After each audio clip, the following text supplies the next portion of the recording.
Hey y'all, it's CherokeeStarfish, and this is Titan Quest.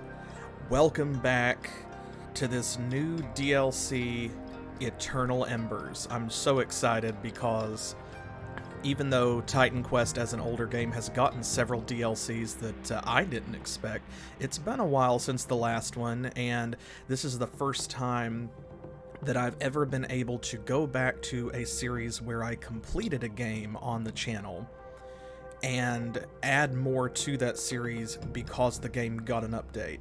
And that's something that's probably not going to happen very often because, of course, this is retro gaming. That means that most games that are 15 years old or older don't get a lot of updates.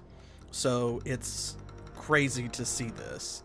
I'm really excited. I've put a lot of work in the background to bring our Titan Slayer from where she finished normal difficulty all the way to legendary difficulty. A few changes have happened, as you can see.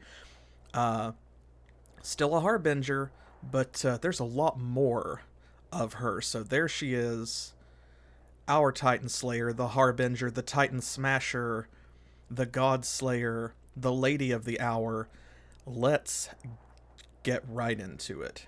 I'm excited to be back.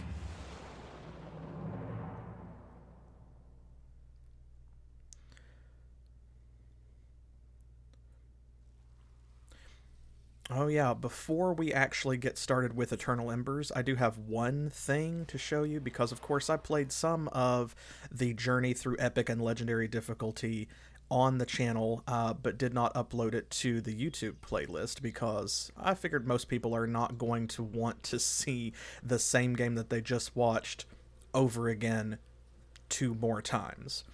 So if you are just joining us, this is a great time to do so, and the entire playlist is on YouTube. So go check out the previous episodes, and you can see the Harbinger's journey from first level all the way up to the end of normal difficulty before we pick up here. If you have been following along on Twitch, then you will know that one of the things we talked about several times is Fafnir. Come here, you little bugs. There we go. So we talked about Fafnir several times. I promised Fafnir. Fafnir only spawns on legendary difficulty, so we're going to do that first, because I did say that we would. So, alright, here we go. You saw me come to this cave on normal difficulty, but Fafnir's not there when you go through Ragnarok on normal. Here we go. There he is. So take a good look. He's got a really cool design. Fafnir is very dangerous. He can be a really deadly legendary boss depending on how you're built, especially if you are a caster or ranged like fighter, because he's got a lot of really nasty attacks that can almost instantly kill you. But, oh, see, you can hear him whisper there, "It's mine forever." So, you can see him kind of like twitching in his sleep. So, yeah, he's not going to last very long against us because we've got a melee build, and he doesn't use a lot of his attacks if you stay in melee range. So we're going to bring some friends and get straight into this. I love his terrifying design. So there you go. I promised Fafnir. And you got Fafnir, so there you go. This says Majestic Chest. It is, of course, a boss orb. But, hey, cool. Well, we got our first legendary drop of the stream. That's not a bad way to start things. I suppose that... oh, good work, y'all. By the way, they'll hang out with us for a minute or two, but then they're gonna go away. I suppose that we should go over some of the wonderful drops that I found on the way through legendary difficulty. Let's see. We won't be using this, but another character might. Interesting.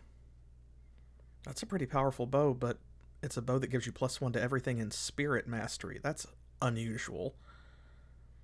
Don't hate that. So yeah, we are still using Alexander's cuirass and his plumed helm. We've still got the Crozier of Osiris, which that's giving us all of our vitality damage resistance. So until we find something else to substitute, that's going to stay where it is, unfortunately.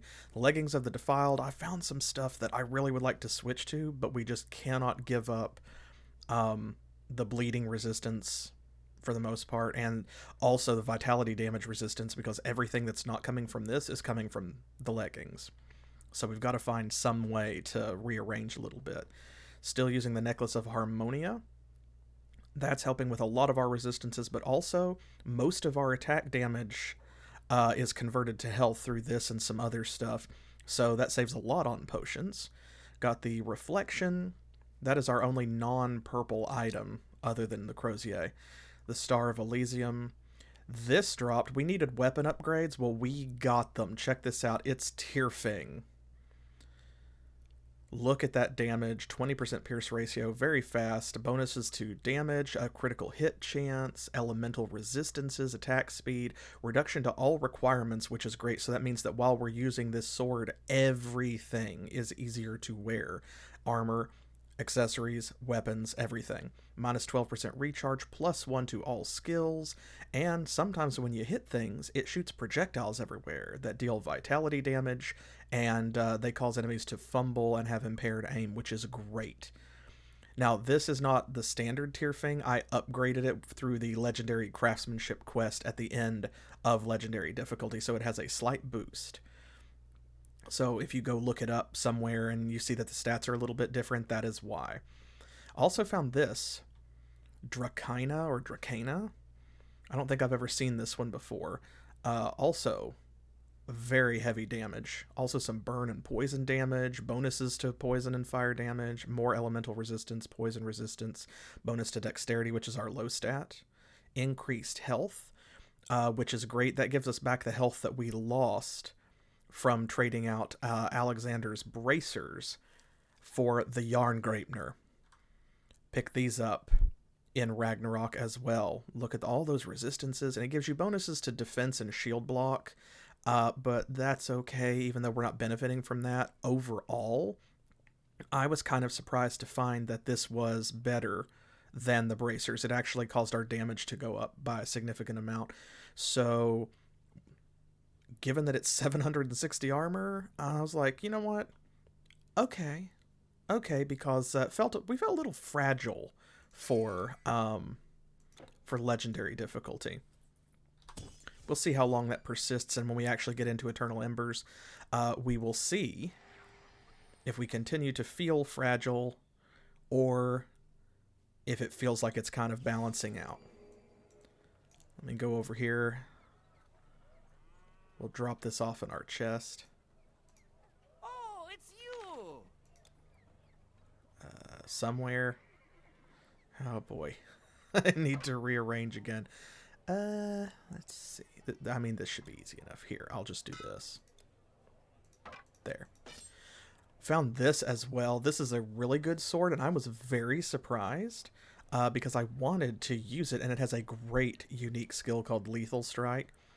But it actually isn't as big of a boost to our DPS as Dracana, even though it deals more damage and is very fast instead of fast and has 42% physical damage instead of 17. Like, I don't know. It's odd. That 30% increase to attack speed and plus 2 to ignore pain, which is great too. It makes us less squishy. But you can see for yourself. Like, see, look at that. Dracana has better resistances for sure, which is great, but also almost 200 DPS, so I don't know. Found some other great stuff. Cerberus's Collar and Seal. This is a great warfare shield, weirdly, if you don't want to dual wield. Found the Black Cage of Tartarus, the Fingerbone of Boreas, the Golden Agris helmet, the bracelets of Amanda. Troll Wrestler Greaves. These are the ones that I really would like to trade out for the Leggings of the Defiled overall. But the problem is we lose all of our vitality resistance, most of our poison resistance. Now we gain pierce resistance and we gain some bleeding resistance. So it makes us weaker across the board, but it makes us less weak to our weakness because, yeah, we still are, unfortunately, a little bit weak to bleeding damage. So I'm thinking about this. I don't know, y'all. I really don't know. This does make us faster. I just don't know. I think I may try it for a while, and we'll see how it feels. We have these as well, which give us a bunch of bleeding resistance, but not as much. Otherwise, this would be perfect. I would absolutely slap these on. But see, this actually causes us to become more weak to bleeding, whereas these at least make us less weak to bleeding. So, and they give us an enormous amount of armor, which is great because we're going to need that. Okay, well, without further ado, let's get right into it. Portal to Helos. Here we go. Portal to the East. This is it, folks. Never before seen Titan Quest content, at least not by me. Eternal Embers has been out for a little while, but this is the first that I've played of it, so here we go. I'm super excited. Let's see where we come out.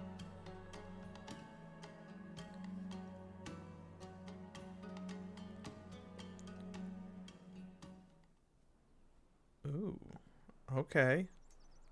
The Summer Palace. Ah, quest updated. Act 6. Oh, I was wondering why there's a space there, but it's because Atlantis goes there. Emperor Yao called upon you to defend his realm from a great inexplicable evil, did he? Beasts of all kinds are sweeping across the lands causing mayhem, their raids led by the fearsome winged tiger, Qiong Qi. I'll do my best to pronounce these, like Chinese names, but all I can do is my best. Upon arriving, the Emperor's summer palace was already under attack. Equip yourself with the hidden armor and reach the palace. Hidden armor.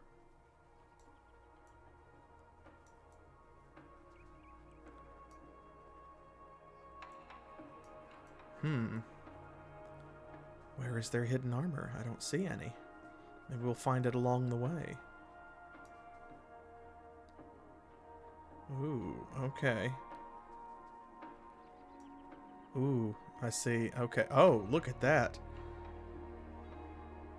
Is that him? Oh, thank the heavens. You're the hero the Emperor sent for, aren't you? The Titan Slayer? Well, please pardon me for skipping the formalities, but I'm sure you can see what is going on here. Qiong Qi and his spawn reached the residence a few hours ago, and we lost the residents to them. Please, you must slay them, lest they defile this whole place and butcher the remaining servants. There's a cave a little south of here that should take you down the precipice safely. It's how I escaped. If you cross the cave, please be on the lookout for the Emperor's sacred armor. I tried to save it from Qiong Qi's spawn, but it was too heavy. So I hid it. I am certain you will put it to good use. Now go, Titan Slayer. Hurry. Well, lucky for you, hurrying is what we do best. Okay. Cool, this is beautiful. Let's grab this rebirth fountain. Oh, wow, look at this.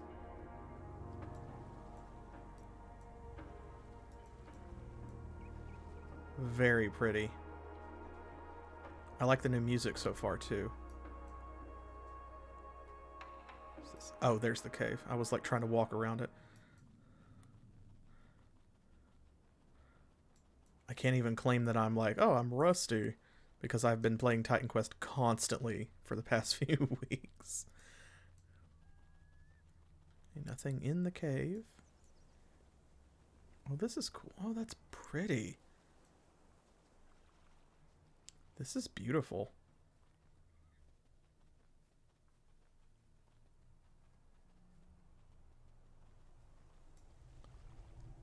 Oh, neat. Oh, hello.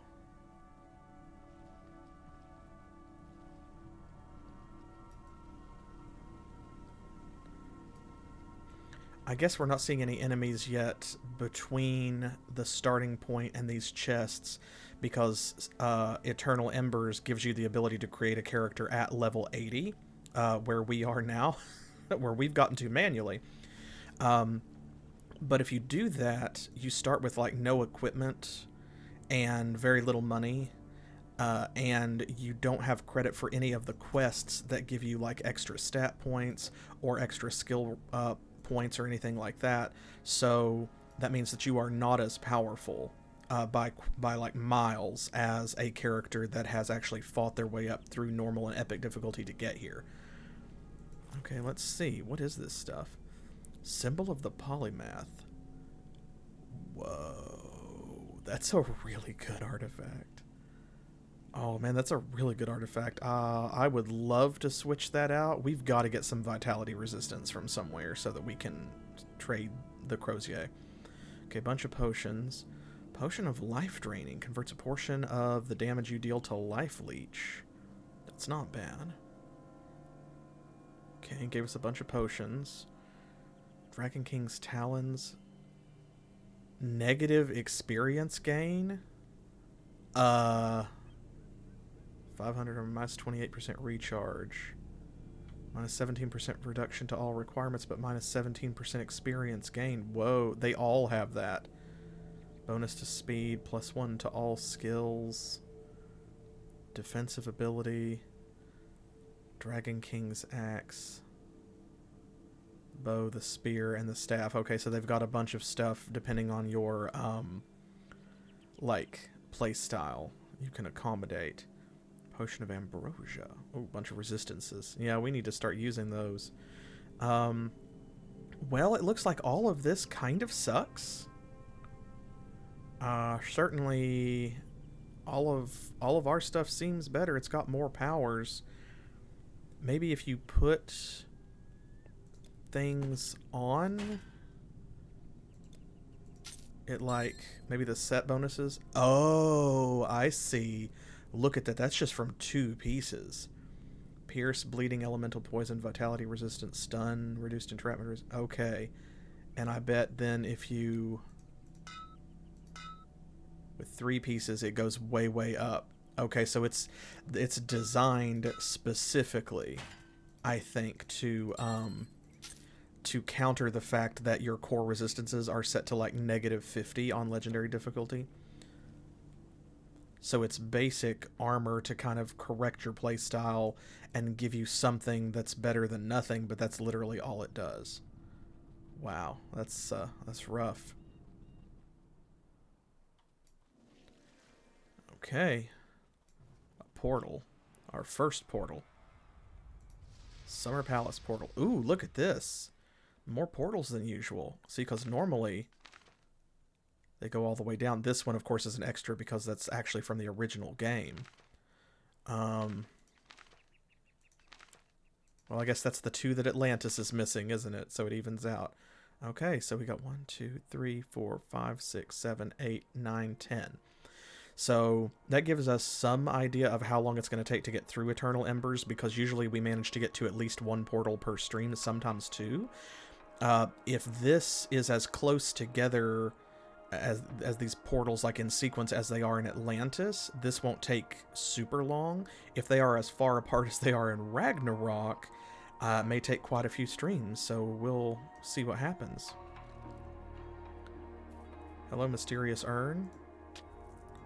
Okay, we got some money. Look at these trees. This is beautiful. Okay, let's grab these guys. Let's see. Okay, that's pretty standard.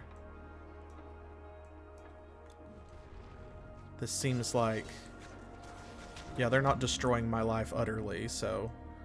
They're standard legendary monsters. Okay, good.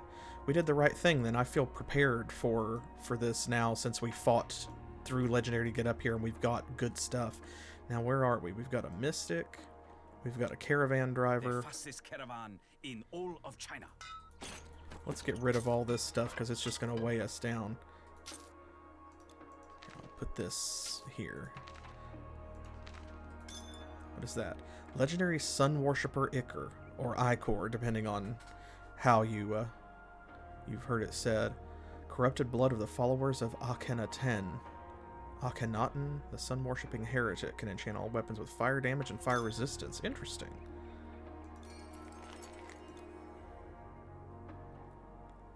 +2 to all skills in Nadon Mastery. Wow, right out the gate. Okay. That's actually kind of neat because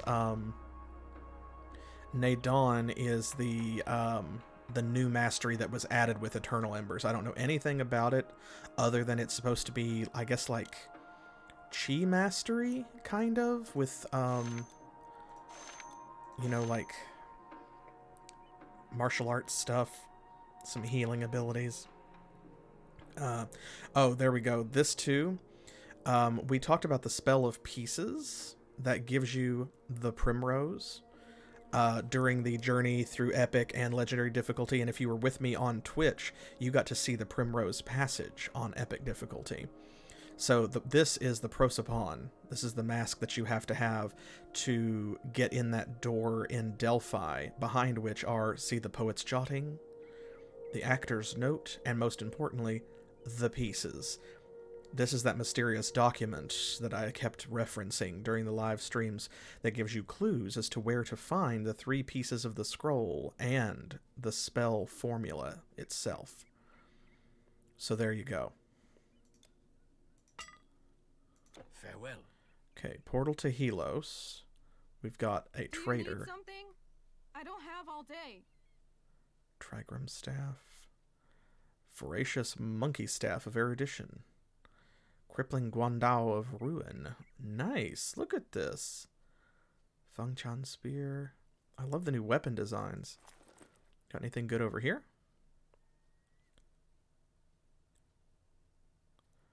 Wow.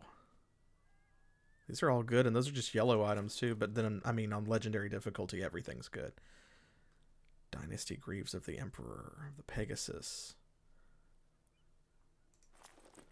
Cool.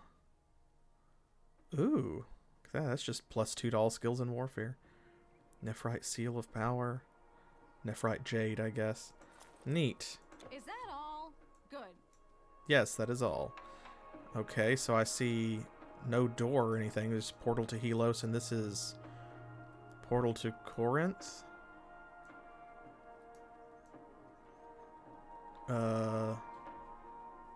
So where do we go next? Oh, okay. There's a hole in the wall that I did not see. Was it there before, or did I have to kill those other guys first? We've already got a monster infrequent. Nice. Unknown, it says. Not sure if maybe that's supposed to be a marker for the hole in the wall.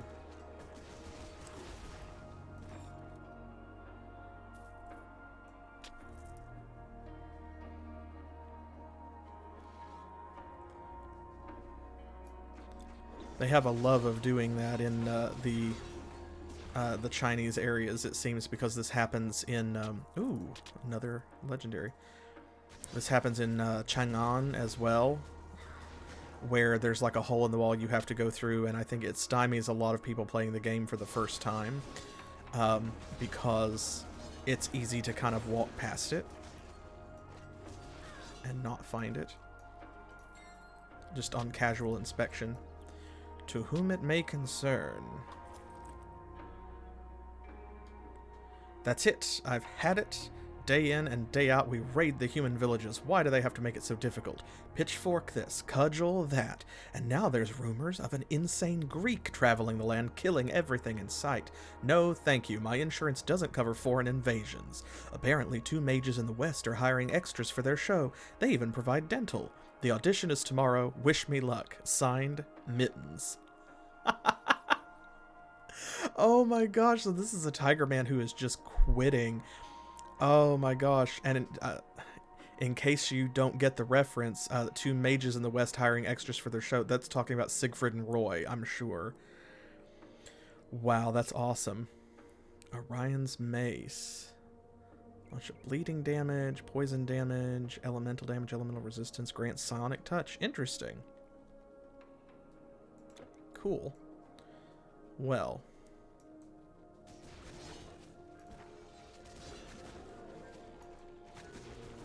Let's finish that one. I love this level design so far. That's something that Titan Quest really excels at. Giant turtle, the nullifier, it said. Okay.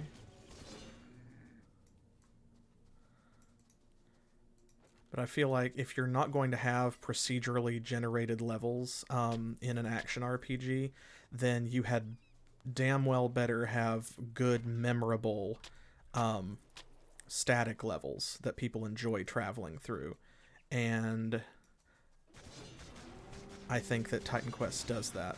Nullifier, the Relentless. Just a regular giant turtle. Okay, why do some of them have like weird names like that?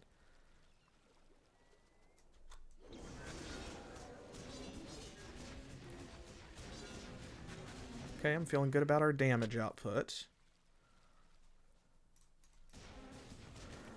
Tell you what, Ragnarok gave me some trouble because passing through Asgard, those Valkyrie especially, with their defense bonuses and their ability to like summon, Einherjar ads, and then the Battleborn Einherjar putting down battle standards all over the place. It just stacked up to a real bad time. And it was tough. It was slow going through Asgard until I picked up some weapon and armor upgrades. Sandals of the Dragon Princess. Oh my goodness. Titan Quest, you are spoiling us. These legendary drops.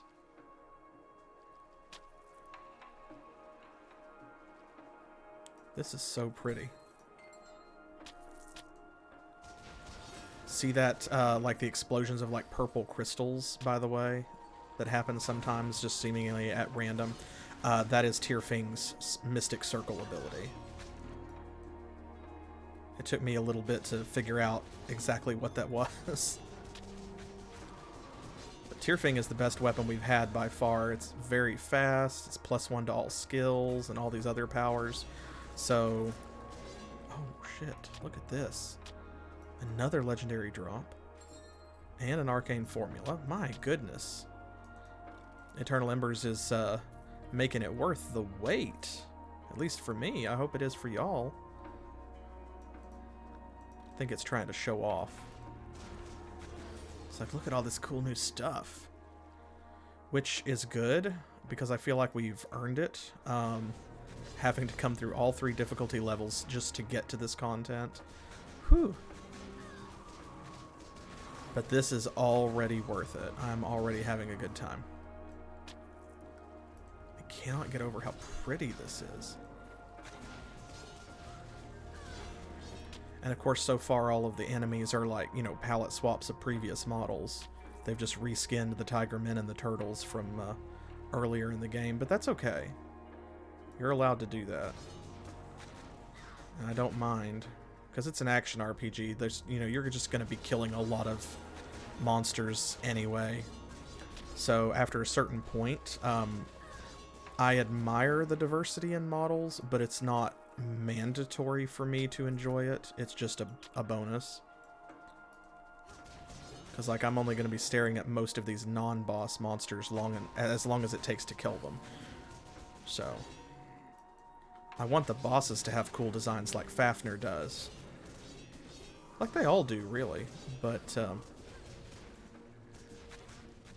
trash mobs, it's like, that's fine. Did you see him slither down in the ground and get stuck? I love when they do that.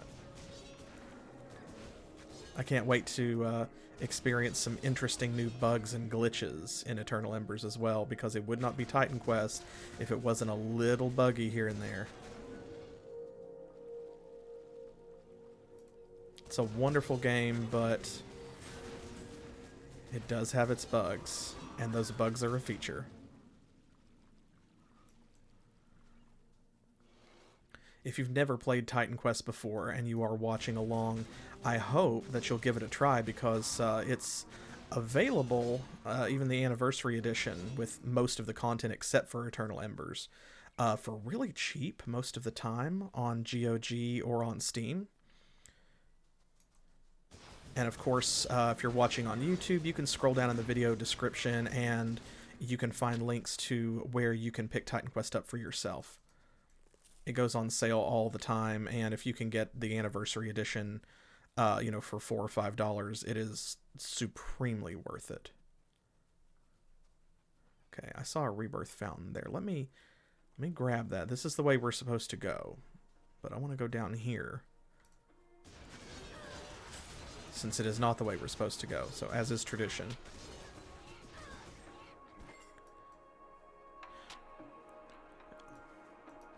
Okay, oh, we got a little hidden shrine, a Thorns Shrine. Cool. Love this. Love this. And if you're watching now and you did not see the original Titan Quest playthrough that I did, that whole playlist is also on YouTube. So check it out. Not going to die young. Quit jabbering nonsense. Shinong is watching. What by the... Who are you? No, wait. I think I saw you, didn't I? Yes, you are fighting Qiong Qi and his spawn. What are you, some sort of elite warrior? Well, it doesn't matter.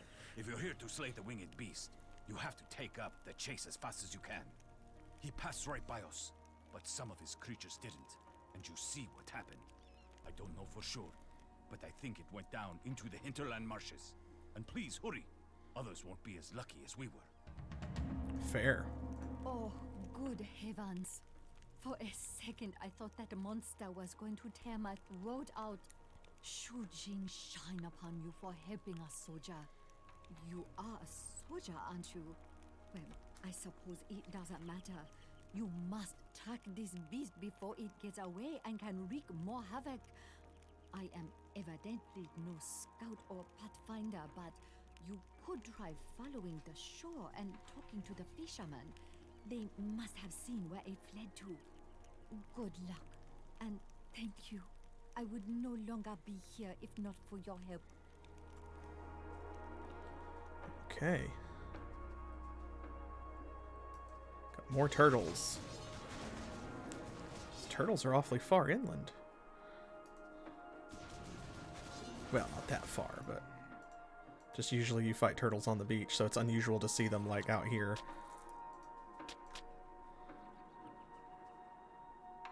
Okay, this just seems to... No, not quite. Okay, no, that dead ends. I thought it was going to loop back around, but no, it does not. Oh, well. Give me that cash. Can't leave floor cash behind. I have to watch Ichthyans because they can pin us with nets and stuff like that, which is one of the deadliest things that happens in legendary difficulty. It's for us to see like that, for us to get pinned down. Because one of the things that this build and this playstyle has relied on, or come to rely on, is dishing out a lot of melee damage so that we can heal ourselves. As long as we're hitting something, generally speaking, it's really hard for us to die. But if we stop hitting things, we can die very quickly. More mysterious urns.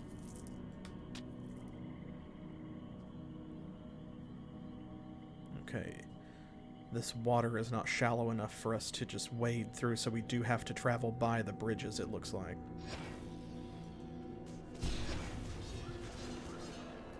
Ooh. Is that... Those Ichthyans are using the rune mastery. I've never seen that. Cool. Changing it up a little bit. Oh, here he comes, a-shuffling as slowly as can be. Hello. Can I please have my money?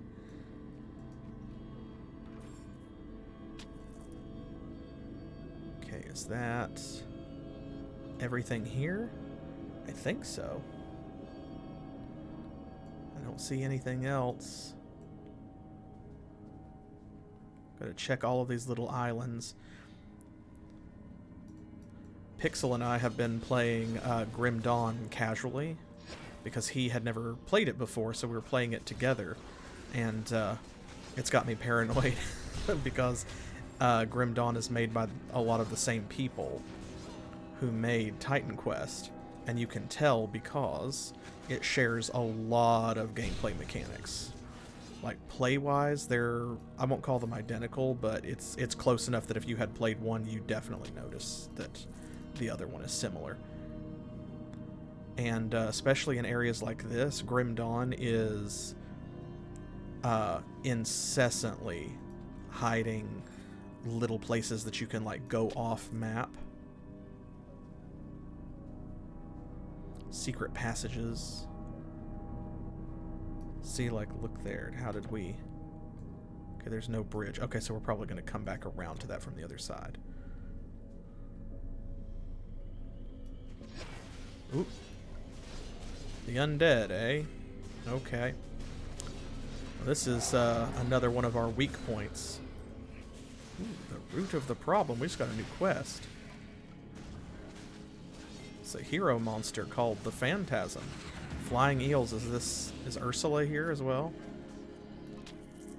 We got some flotsam and jetsam going on. Ooh. Ooh, look at that. That's cool. That's like a tree growing up out of that crack in the ground. That's awesome looking. This almost looks like Titan corruption, but just like a different flavor. But a similar phenomenon, you know? I'll have to pick up all this stuff in a second. First, we need to clean out these enemies because they are chaining together hardcore. What are these things? Ethereal eel. So they are flying eels. Wild.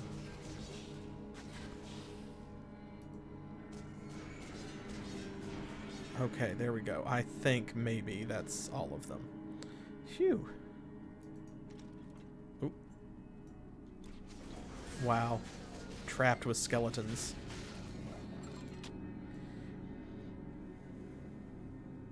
And yes, okay, that's the way we're supposed to go, so it looks like this might be a dead end. But anyway, yeah, the undead are one of our weaknesses because they tend to inflict a lot of vitality damage, a lot of bleed damage. And we're weak against that, against bleed damage at least. But more importantly, all of that talk about draining health from our targets, well, that doesn't work on the undead. You cannot health leech from them.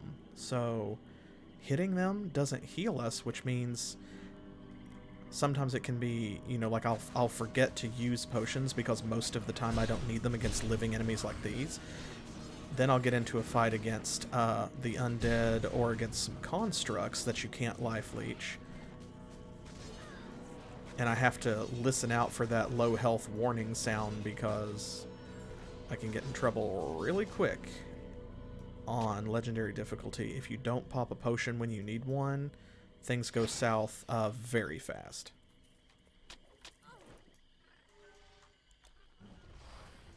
You stop that. Yep, here we go. This is that other island. And looks like we're going to continue going around because I see more swamp up that way that we haven't gotten to.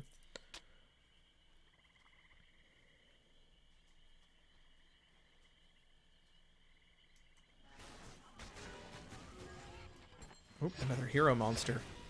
Cool.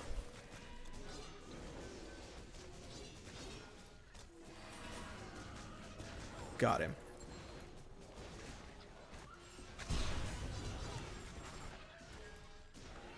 See, there we go.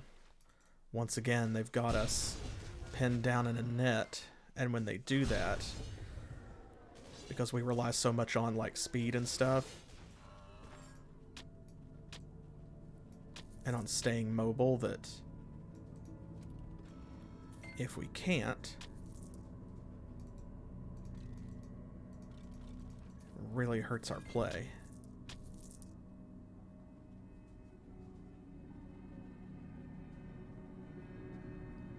Things look safe enough for now. I think this one's a dead end, so... Ooh, the Earth Shaker. Okay, well, we don't have any stacks of Onslaught. Let's see. What all have we picked up? So here's the Scepter of Thanatos. Ooh, that's a pretty powerful mace. Nice. See, I hope that we keep finding stuff like that, because eventually what happens is, even though the attack speed on this one is slow versus fast or very fast, if the damage is high enough, you eventually reach a point where it doesn't matter. Sandals of the Dragon Princess. +1 to everything in Nadon. -30% intelligence requirements for armor. Very heavily speed-based. Okay, that's not bad. That's pretty decent caster armor. Oh, that's cool looking. That ceremonial axe. Fallen Seer Staff, that's a monster infrequent. Damage converted to health. Ooh, you don't see that on staves very often. Imperial Dragon Staff. Man, these are cool. Ooh, that's a good sword. +2 to everything in Nadon Mastery. I may keep that for another character, because as part of not playing Eternal Embers, I haven't gotten to try making a character with the Nadon Mastery yet at all.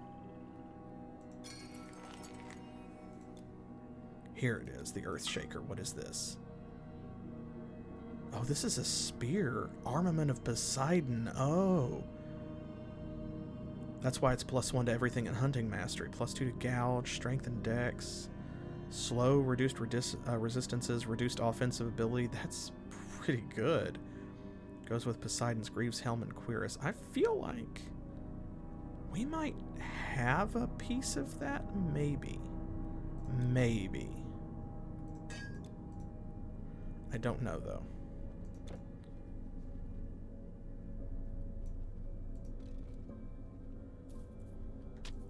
Floor cache.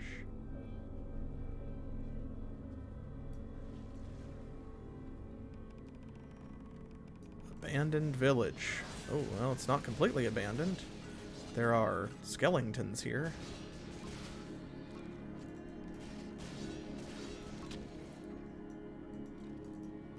Mysterious urns everywhere. Oh, and eels. That's weird. Okay, the eels count as undead. Oh, I think we just found our new... Well, maybe not our first new, but some new monster charms. Well, that money didn't spawn in. We'll look at that next time that we take a short break. I don't want to waste these onslaught stacks while we have them.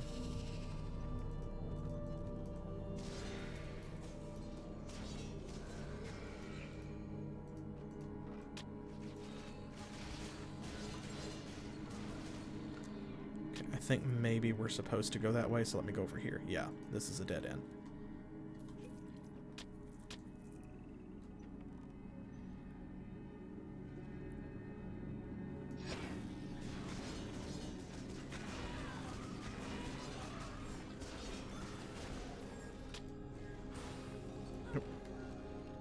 This one's close enough to hit.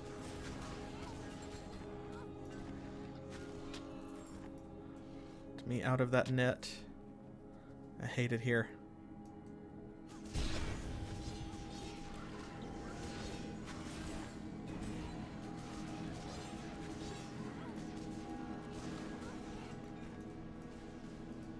I think because of the pathfinding, it's like you stop auto-attacking.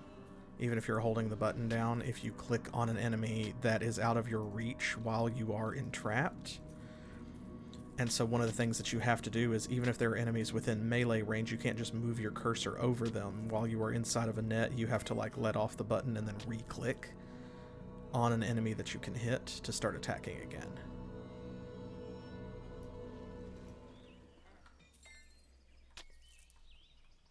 Okay, here. We're safe. Let's take another look. What do we got?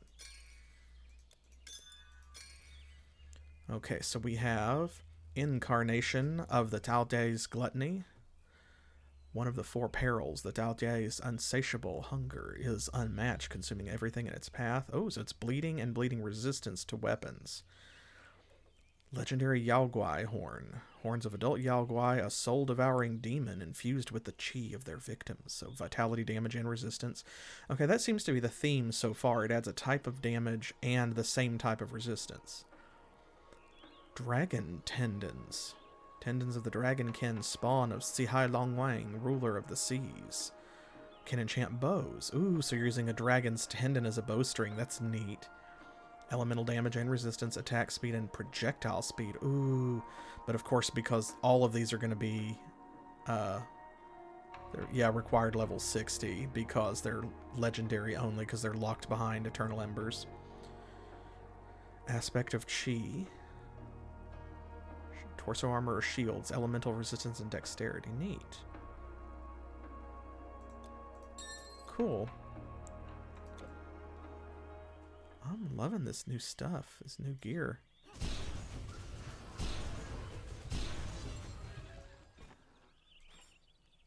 Oh, Sapros the Corruptor. We have one of those.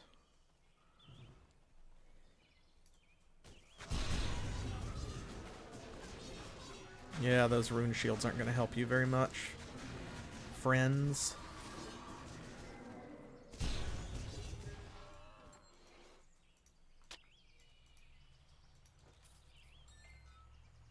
This is so cool. Oh, that was a cyan item. Oh, but normally cyan items are arcane formula for artifacts, but I saw that those new potions that we have access to that are like buffing potions, their names were in cyan as well. So that's something to watch out for, I guess. If it's not an arcane formula, it is a consumable. That's something that they have a lot of in Grim Dawn that they just never really did much in Titan Quest, where you don't have... You have scrolls, but they didn't have potions until Eternal Embers, I guess. So yeah, those big scrolls that take up like 4 spaces in your inventory, those are your consumables in Titan Quest. Some of which are very powerful. We have a few of those, like a legendary scroll of the Behemoth. Or divine scroll of the Behemoth, whatever it's called on legendary difficulty. The 3rd tier scroll.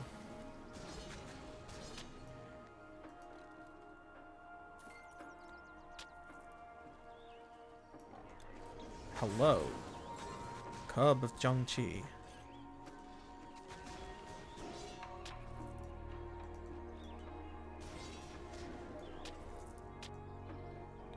Okay, there's a rebirth fountain over that way, so I'm assuming that that's the way we're supposed to go. So let's not go that way. I see why it's called the Red Coast. Everything here is red. The tiger men are red, the grass is red, the trees are red. I dig it though, it's pretty. And it doesn't look like any other place in the game, which is also very important. Like, yes, they are reskinning sprites for monsters, but I am not seeing any reused elements for like the terrain. I mean, I'm sure there's like maybe a rock or something somewhere. I'm sure that they use some little elements, but there's nothing here that it doesn't look like another level, I guess is what I mean.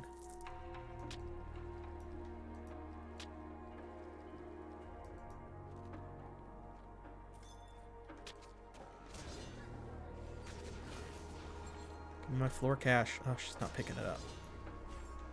There. Just do it manually.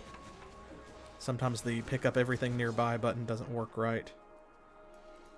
As y'all know, if you have followed this series, or if you've played the game for yourself. Okay, this looks like one of those cases where I think maybe we're gonna kind of go around the outside, around the outside, around the outside of this area. We'll find the edges and then have to explore the middle part. Oh, I see an NPC.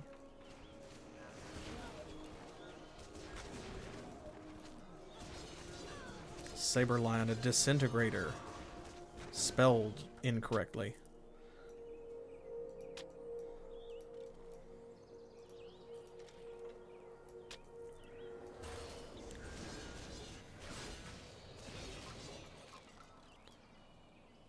I'm not a fan of giving people shit for mispronouncing a word, because usually that means that, you know, like, they learned it by reading it. And likewise for, like, misspelling a word, sometimes, you know, if it's your second or third or fourth language, you know, there's a lot to keep track of. So, I won't fault them for that. Let's see here. Okay, we do have a little bit over here that we didn't get.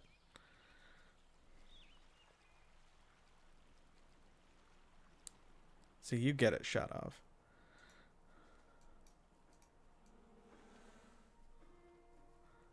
Spelling's not important as long as you know what the word means, right?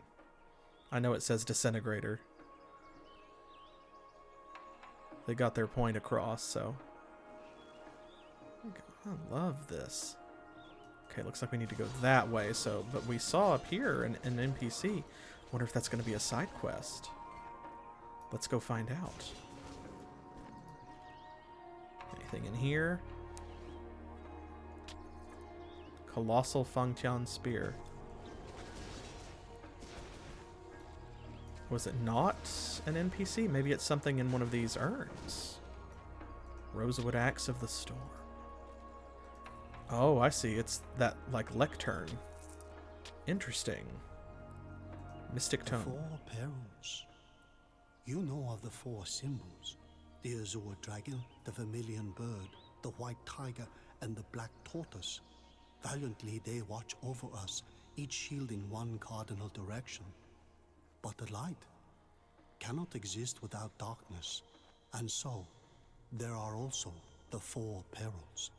Malevolent creatures who bring as much terror to our hearts as the symbols bring joy. There is the Handan, a monstrous beast the color of Cinnabon fire, with 6 feet and 4 hideous wings. There is Qiong Qi, the bestial tiger who soars through the sky like a hideous giant falcon. He is the most cunning of the lot, for he always listens, ready to tear the head off those of us whose words show kindness and compassion. Tao Wu is the most tragic of the 4, for it was given the gift of divination and intelligence, but uses it only to stir up chaos and violence. Look out for its hideous shape on the horizon, wearing a human face, a tiger's paws, and a tail so long it resembles a colossal snake. Lastly, there are the Tao Ti, those hideous beasts whose strength lies in their endless numbers, who breed and breed until their gruesome shapes cloak the lands in black. Okay. I love this. I love the shrine here. That's so pretty. I'm guessing that those are going to be like maybe our milestone bosses. Qiong Qi is the opposite of I get the Japanese and Chinese names for some of them mixed up, for which I apologize, because I know that that probably rightly offends someone from either culture. But there's like, it's like Byakko is the white tiger, and then Long Wang, I think, is the dragon, and then there's the phoenix and the turtle. I don't remember all the names, but I'm familiar with the concept, and you probably are too.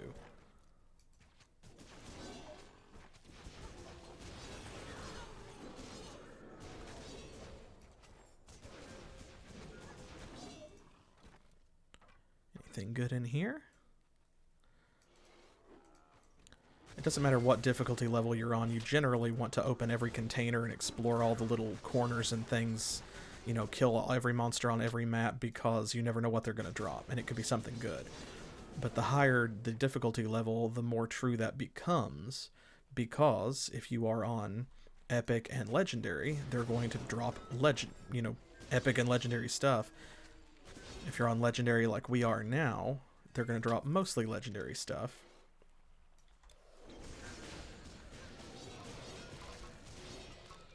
So you always want to wait and see what comes out of those mysterious urns and primitive chests and stuff. Ooh, an experience shrine. Nice. and then immediately nothing to kill. Okay, here we go. That's better. You can see with the the level we're at, you can barely see our bar moving. I don't even know if you can see the little yellow sliver down there when we gain experience. It is very small. It is not much in the grand scheme of things. My reference is it's about in line with the left edge of Ancestral Horn, so we'll see by the end of the stream how far it has gotten. Ooh, ooh, a cave behind a waterfall. Oh, Pixel will love this. Ooh, an artifact. Okay. Wow, I'm really surprised some of these enemies are lower level than us rather than higher level. I thought they would all be scaled up rather than down. One of the reasons that I wanted to do all of the content on Legendary, including Ragnarok, first. Okay, well, looks like that's story-wise. Do we need to go both places? Let's go here then before we go too much further. But because, first of all, I just wanted to complete all of the content because Atlantis and Ragnarok are stuff that we've seen before on other difficulty levels, whereas Eternal Embers is completely new. But also, it is Legendary only content, and so because of that, I thought that maybe that indicated that it would be very dangerous content, very high level. They're going to expect you to have a certain minimum amount of, skill points, a certain minimum amount of armor and DPS. And this definitely would be difficult if we were not geared up properly. That's true, so... Okay, this is another... So we do need to come here.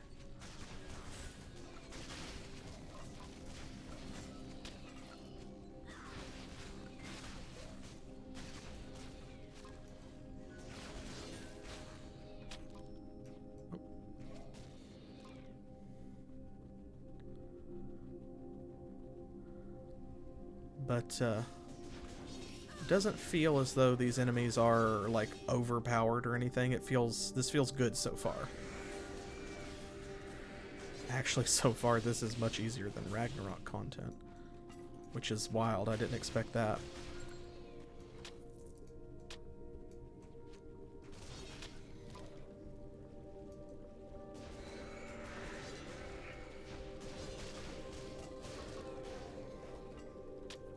Another Fallen Seer's staff.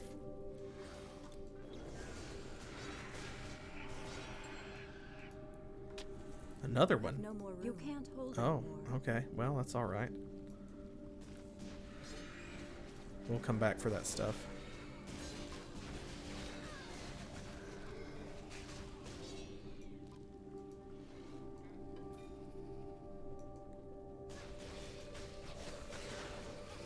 Is there going to be a portal down here? I'm wondering how far this goes because there were like MSQ torches in both directions, so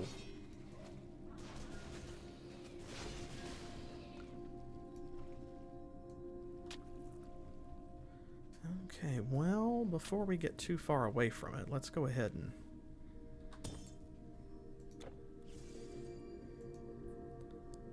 go back to the Summer Palace because there was both a shop and a caravan trader there.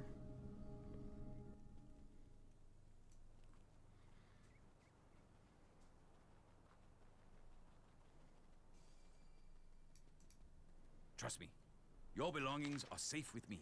Well, that sounded suspicious, didn't it? Just a little. It is already time to have our mule characters collect some more of our stuff. I will do that later. Okay, I think that was all of the purple items. Farewell. Okay, let's... Wait a minute. This is My charms. friend. I don't You have to look do that. weary. Can I take a burden from your shoulders? There, that's good. Okay. Now, let's take a look at these. Arcane Mirror. Okay, we've got some of those. Discipline of Kunlun. That's a divine artifact. Nice. Physical resistance, cold resistance, intelligence, dex, offensive ability, total speed, dodge attacks, damage to humans, reduce damage from humans. That's pretty cool. Okay. I dig it. Safe roads, my The friend. best scrolls and potions, and so on and so forth. You know how it goes. Okay. She's kind of growing on me. Old Chin here. Plus 30% damage to deities. Interesting. I am going to keep that. This is Fallen Seer Staff. Got more of those to pick up. We can sell that one. A sword that's +1 to Nadon. Oh, another ring that's +2 to Nadon. Well,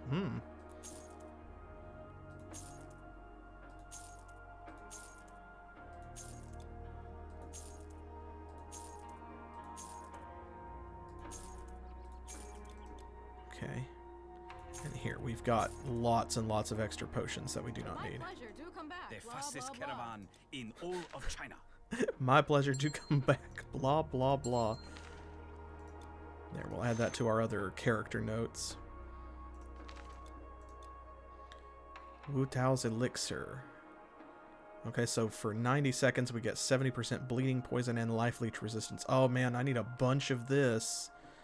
Oh boy, May that's your path always be even. what we need. It's the stuff that we're low on. Man, we've traveled a long way and still haven't found the next portal. So this strikes me as maybe this is going to be Ragnarok-sized content versus Atlantis-sized content. So far it feels like Atlantis-level difficulty, though. Which is not a bad thing. Because, I mean, if you're not geared up, Atlantis will kick your butt just like anything else. I think that there's just a more noticeable disparity in Ragnarok, which that makes sense because you can do Atlantis before you do Ragnarok. It is the same level of content as Immortal Throne, so Ragnarok should be harder than Atlantis. And it is.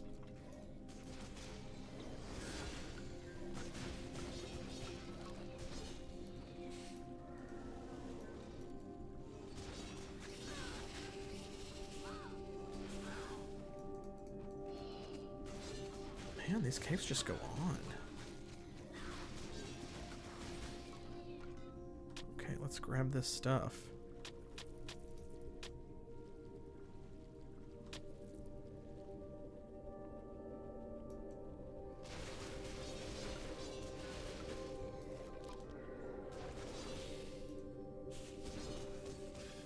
Where are we headed?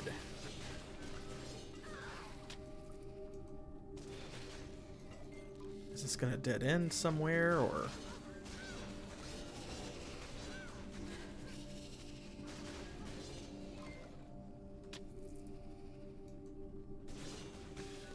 This is a pretty complex map too. Look at all of the bridges and things, so there's a lot of over and under.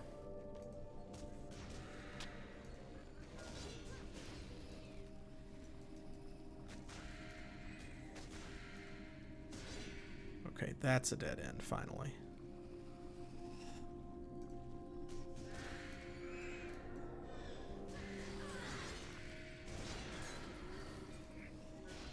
Okay, so some of those ghosts are summoning more ghosts. We hate that. We will live with it. We don't have to like it.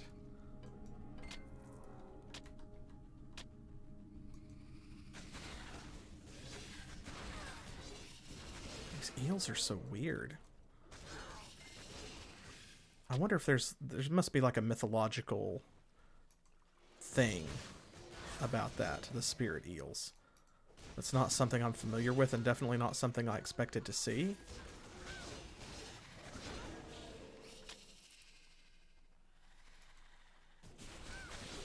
Oh boy, okay. I see more quest torches. But also this does look like a dead end.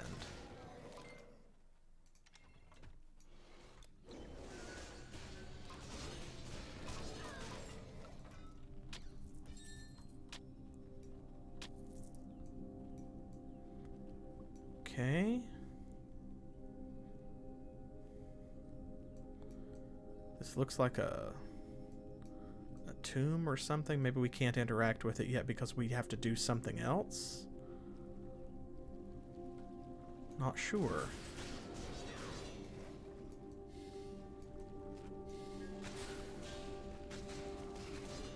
Seems like we needed to find that, but I don't know like what it was supposed to do. So I can only assume that we're supposed to do something else and then go there.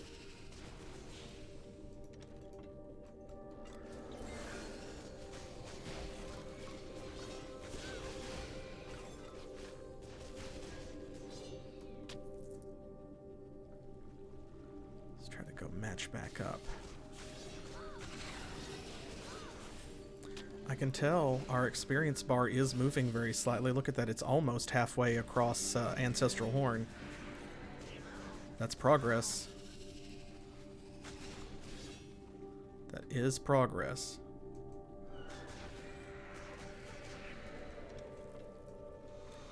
So far, every trapped chest that we have opened has summoned ads, summoned undead that jumped up at us. I like that better than just like an explosion of poison and no treasure. Or a burst of fire and no treasure. Or my least favorite, a burst of lightning and 30 gold.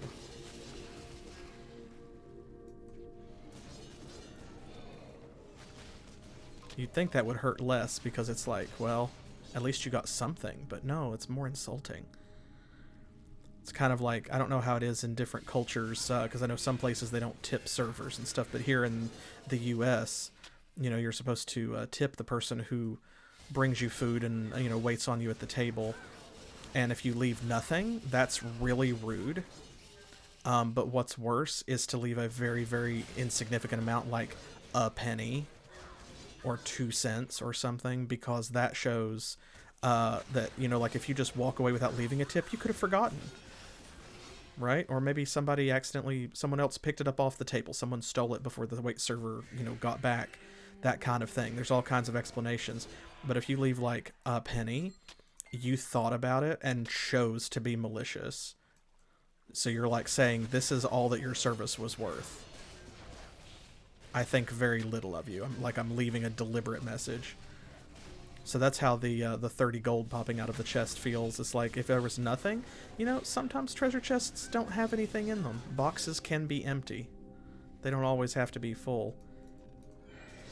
But no, someone put 30 gold in there, which is an insignificant amount of money at any stage of the game.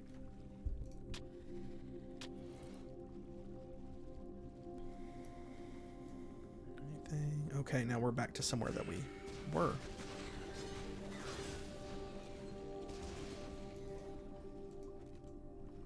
Okay, I remember this area. This is another dead end with a shrine in it this time. Interesting. Oh, there's one left. Okay, let's check here. Looks like... Okay, we can keep going east that way if we get up on that bridge from over here. Okay, so we did miss some in that direction. It looks like there's some to the south. I don't think we can get there. That looks like a bridge or an arch we can go under, though? Maybe. Doesn't that look like that? And then over here, too. So...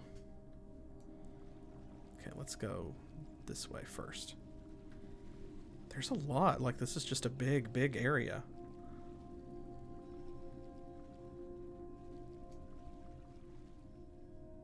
Okay, it looks like we need to go around and come up from below to get there.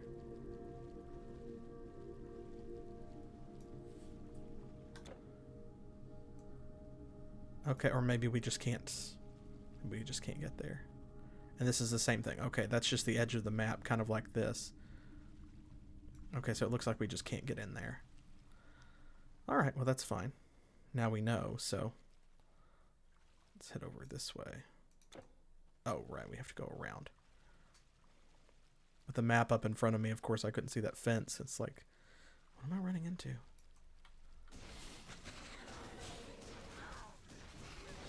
It's weird. These eels are interesting because they're undead. That's their type, obviously, as it's displaying up there at the top of the screen, but we are able to seemingly drain health from them? So maybe they're undead, but they just don't have their life leech resistance set to, you know, 10,000 or whatever it is for, like, skeletons and zombies and stuff.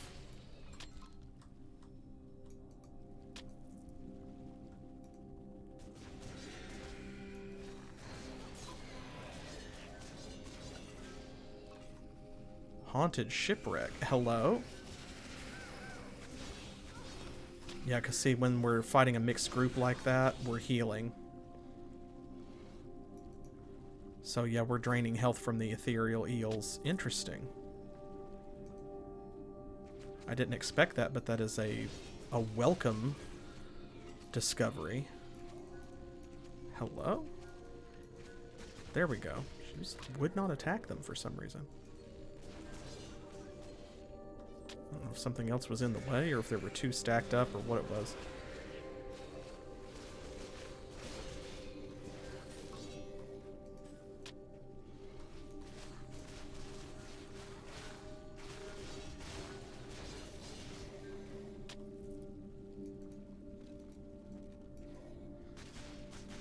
Is this going to loop around? I bet it does. Yep, okay. In that case, let's go this way, and then we'll go back, because Haunted Shipwreck sounds like a different area. I bet this loops around and goes to the Haunted Shipwreck, though. In which case, that's fine. That's kind of what we want to do. Divine Scroll of the Behemoth. Hey, I was just talking about that and how awesome it was. It's nice to have another one. When you get to a powerful boss, I'll have to throw that out and use it.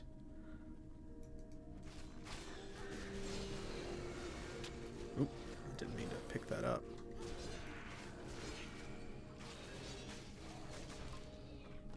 There we go. Sometimes those camera angles make it difficult to target stuff because you can't click through objects. Oh. Animated weapons. That's neat. A little difficult to target.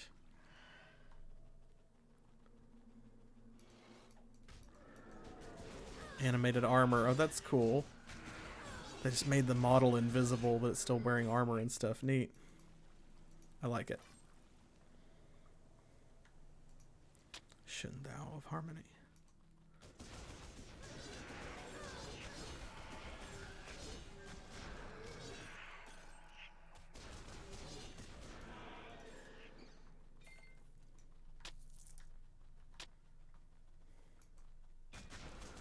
This counts as magical rather than a construct, too. Which is great, because then that means that, weirdly, we leech life from them. So that's good.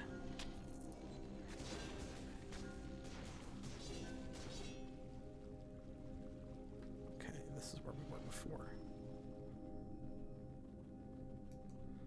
Yeah, look at this. This is cool.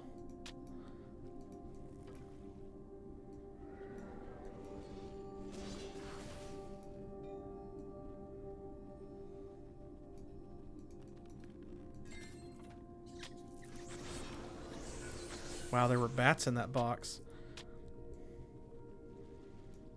look at this. It's like the ghost tree kind of look. Because look, you can see through it and see stuff on the other side. And it has that swirling soul energy around it like you see in Immortal Throne. Who are you? Pirate Captain Spectre. What are you waiting for, you lazy, rotten fools? Row, for heaven's sake! Row, we're never going home again! Wait. Wait! You're not one of my men, so what are you doing on my ship? No, don't say anything. Uh-oh. I know that look. Men, over here! We got ourselves a stowaway! Uh-oh. Get the stowaway!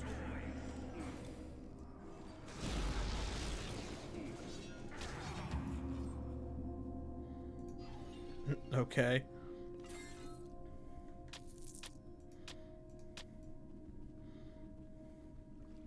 So I guess this is the haunted shipwreck. Oh man, we got a copy of the Star of Elysium. What? That's what we're wearing. Oh my gosh. On the other hand, having two might not be a bad thing. Piercing poison resistance, bonus physical damage.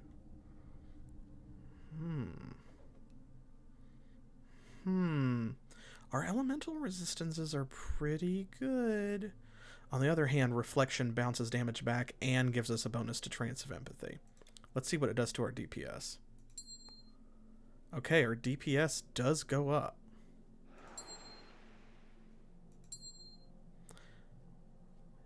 Interesting. And it's only affecting our lightning and poison resistance because fire and cold lucky can only go up to 80. So,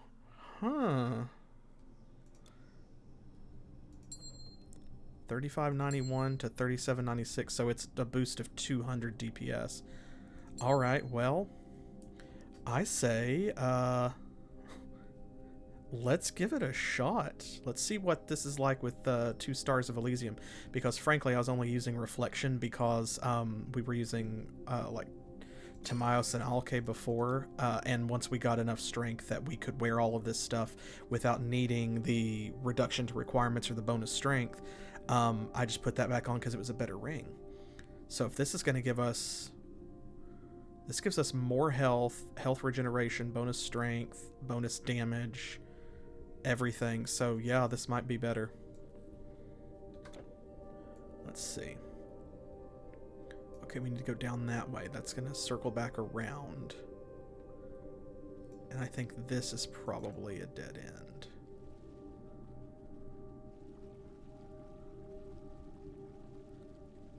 Yeah. Looks like the water levels have changed over time. Maybe a long time ago that was how the boat got in.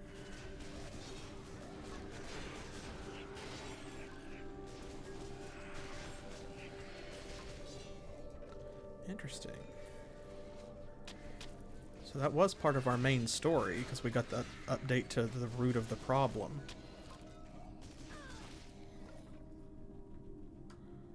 So the root of what problem? Because we don't have to do Ragnarok before we do this content. Wow, to put an experience shrine all the way up here. Okay. So is that like the roots of Yggdrasil or something? Since it's called the root of the problem, we need to read the quest. I just haven't done that actually. That is everything, right? That really does seem like it. Okay, let's use the map to navigate our way out of here. I don't think we're too awfully far from the entrance. Yeah, here we go. I think it's around this way.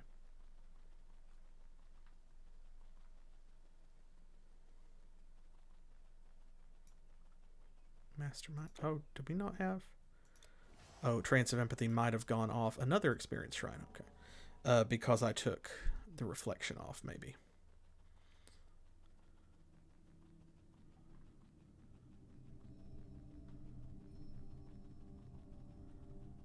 Okay.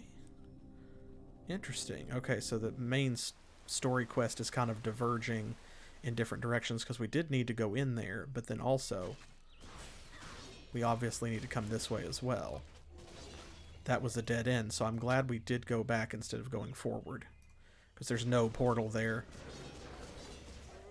We would have had to backtrack quite a lot. Yan Ho. Ooh, okay. Now we've got a new enemy type, it looks like.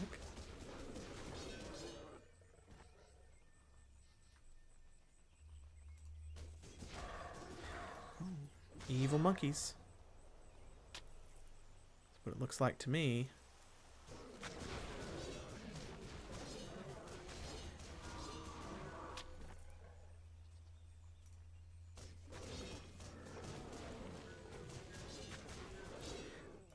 I guess it makes sense that a lot of the enemies are feline enemies,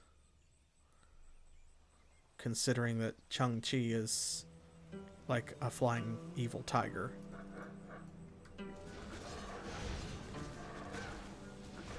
Oh, he just threw fireballs. Well, I guess that's preferable to some of the stuff that monkeys throw most of the time. That is a fire-breathing monkey. Alright. I see a shop NPC up there. So it looks like we're going to work our way around the long way.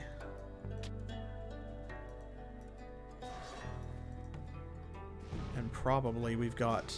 That might be our next, like, portal area and stuff waiting for us. Maybe our first stop, so to speak. This is all dead end.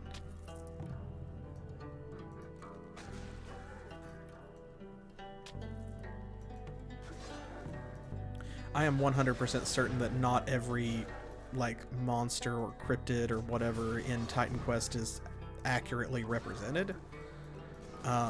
Some of them are fanciful interpretations, and some of them may or may not be completely respectful to the source material. But it's kind of like playing Shin Megami Tensei, where I feel as though every time that I play a new one or play a new area, I learn a little something. Because it makes me want to go and look these creatures up to figure out where they're drawing from, you know, what they were inspired by. Like, what is a Yang Huo? I've never heard of that creature before. So now I've got to know more about it. Ooh, that's part of the Great Wall.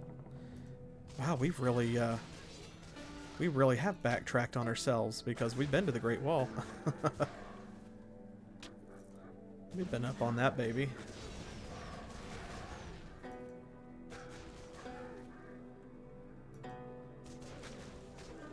Saber lions eating these cows. Or is that a muskox, almost what it looks like? So you have to check whenever you see walls like this out in farmland in Grim Dawn. There are sections that you can knock out and find hidden stuff behind them. So I'm kind of like,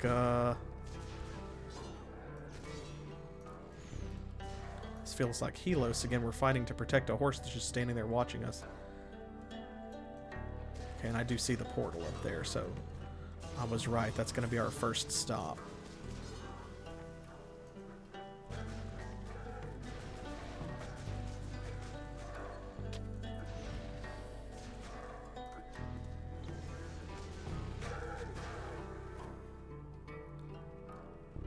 Anything here? Doesn't look like it.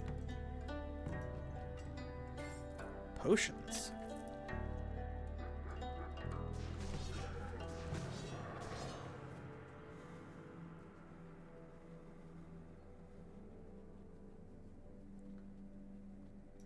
Okay, here we are. There's the portal. Nice.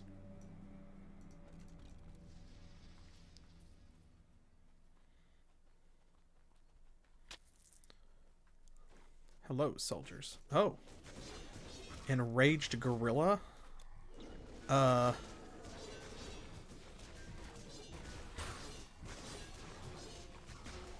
Gorilla Club of Necromancy. I agree with this guy. This guy's a whole mood right here. Look at him.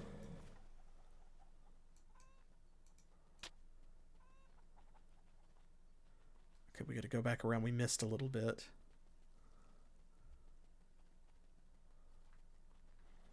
I thought this over here was going to go up into the village. But it dead ends outside the walls. And if we don't kill those enemies, then they will have been carrying something that we wanted, and we'll never know about it. These young adventurers, always needing something. Well, yeah. Oh man, look at these weapons.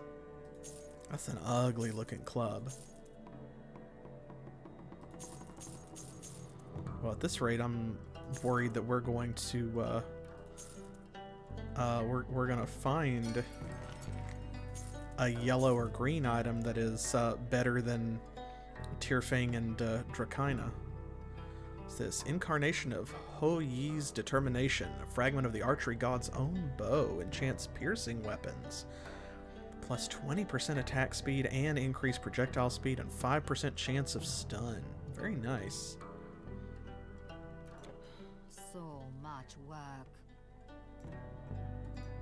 You are the one who fought back those beasts, aren't you? I suppose we owe you our thanks. Heavens, where did all those creatures come from all of a sudden? And what have we done to deserve this? They looted my entire smithy, and for what? Oh, forgive me. It is not proper for me to bother you with all this. You saved us, and I'm grateful. No problem, it's what we do. On second thought, you are headed for Pingyang, aren't you? I suppose a hero like you knows some of the higher-ups in the military.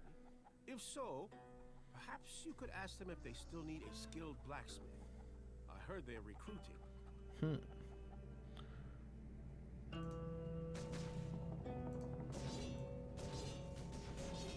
Why can we attack this? That's just because it's ringing the bell. Okay, neat. If I hadn't moused over that by accident, I would never have known. Look, interested in some special wares? I might have just what you need. That voice sounds familiar. Have fun with that. Look at this.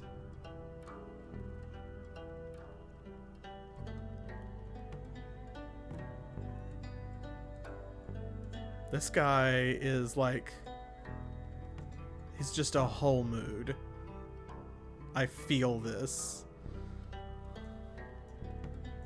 Heavens be praised. You killed them all. I feared they would wipe out the entire village. Perhaps you could track the ones that got away. You see, those beasts took our temple idol, and if we don't get it back, well, I have lived long enough to know only fools gamble with the favor of the ancestors. Please, I implore you, at least consider it. We have little, but if you help us, you will not go unrewarded. I promise. You can tell that that is not a Chinese person, that it's someone doing an accent, because I feel like they hit more almost like Jamaican or some kind of Caribbean accent than they did Chinese. Well, you certainly know how to stand your ground in a fight. First and foremost, let me extend my greetings. I'm Wei Zhong, the elder of this humble village. Am I correct to assume the Son of Heaven sent you to deal with the Great Peril Qiong Qi? If so, then you are in luck. Ho Yi, the god of archery himself, has decided to intervene and take care of that creature and its spawn. Ooh. An Imperial regiment passed through here to intercept him in the abandoned fort near the village. You might still catch up to them if you make haste.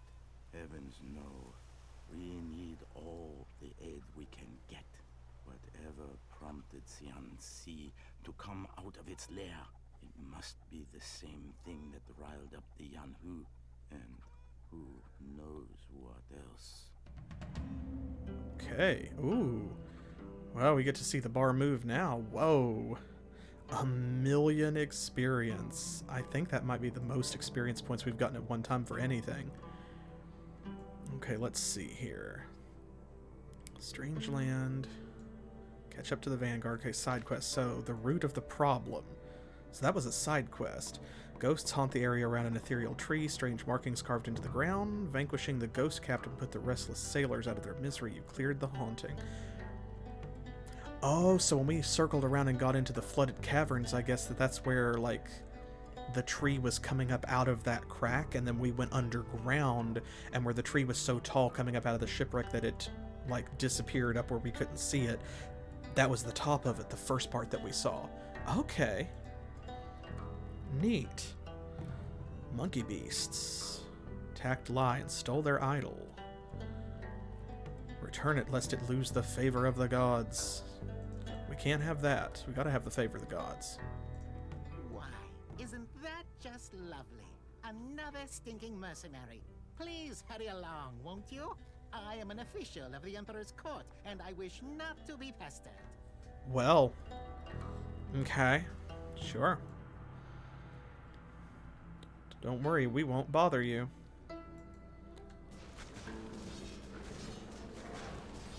A disintegrator. I love that.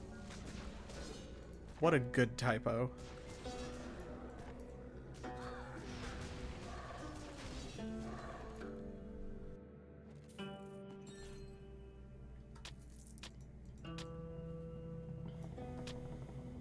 Anything else? Nope, this looks like a dead end. Okay. Well, that's fine. That just tells us we need to go this way.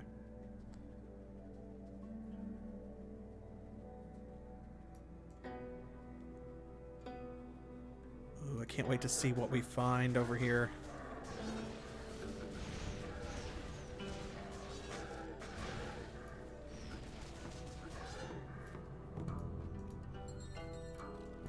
Oh, I love this. That's so cool. With like these carved stones like hammered into it, or... Oh, that's really neat.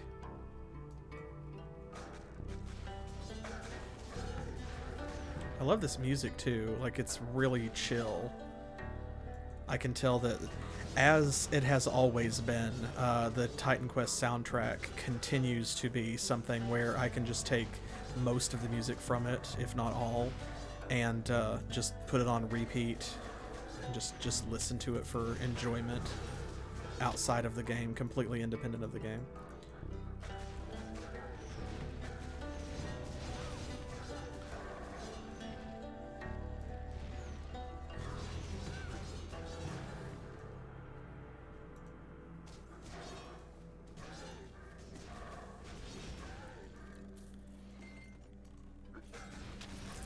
It's such a good soundtrack. The music is so good to this game. But some tracks are like this where they're like really chill, and you know, you could listen to this on a rainy day while you're trying to relax with like a cup of chai and some you know, like a book or something. You know, it's a very specific mood, I realize. But there you go. But then, you know, there's other music which is also very good. But it is boss fight music. Although, I mean, if you listen to boss fight music while you are relaxing with tea and a book, I'm not going to judge you. That sounds pretty epic. Guess if you're reading an action novel. Ooh, a cave.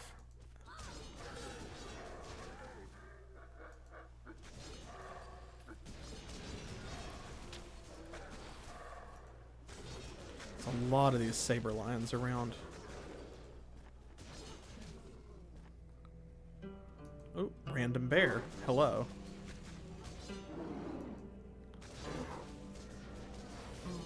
Hello, bear. Was not expecting to see you. Okay, I see another rebirth fountain. Why was that saber lion carrying so much cash?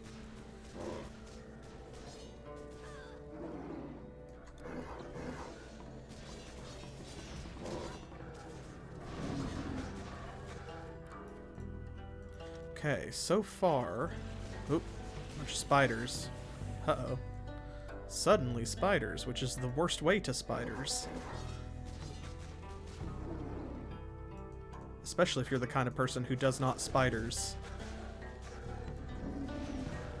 if they can help it.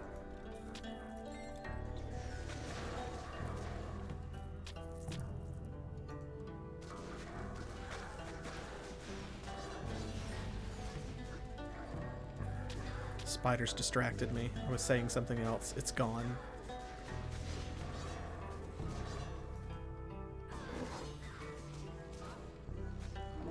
The last thing I remember is that I wasn't expecting bears, and then suddenly bears.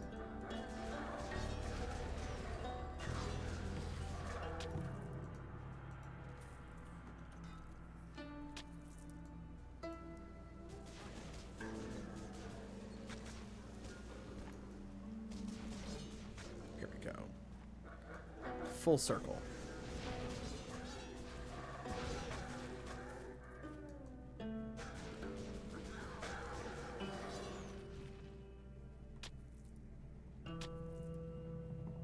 There's that burned hill. Alright, so we are staying in the same area. Let's go back to the center. We'll clear this out and then see what's in that cave. Because we love a good side dungeon. That could be the Ancestral Shrine, maybe? Maybe not.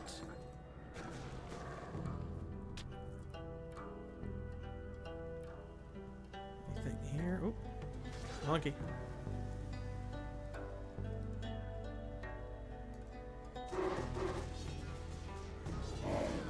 Okay, this looks like it's about it for this area, I think. Which is good. Ooh, look at that. That's pretty. That's cool looking.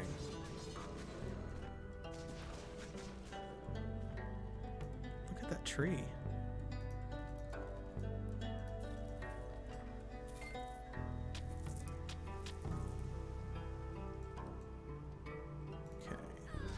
Just a smidge back over here.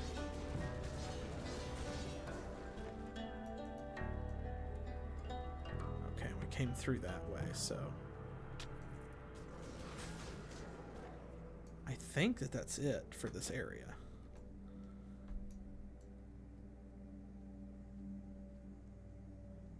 Pretty much, except for this along here, but the cave has nothing to do with any of that as far as I can tell, so means we should be safe to go in there.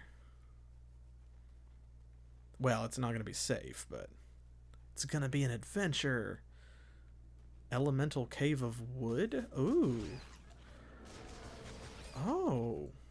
Okay. Hello. This is neat. Okay, now they are reusing a little bit of terrain assets because that's from the garden with the golden apples in Atlantis, the garden of the Hesperides. Hesperides? Yes, I think I said that right.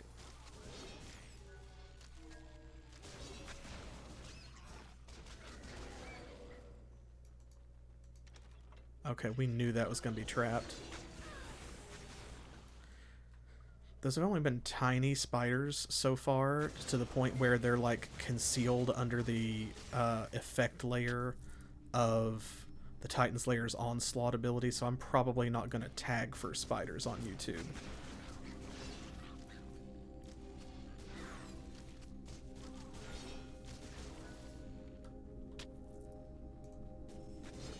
If there's a lot of big spiders, I try to do that because I know that it can make some people uncomfortable. There's no reason not to give people a warning if it makes them happier. Or preserves their happiness. No skin off my nose. I certainly want y'all to be happy. That's one of the reasons why I do this. But I think maybe that is little enough spider that I will not tag. I love these mysterious urns everywhere, like, it's just a treasure container like everything else, but for some reason they're all called mysterious urn. Like, I've seen enough of them by now, I don't know if they're still mysterious. I'm not 100% sure if that's valid anymore.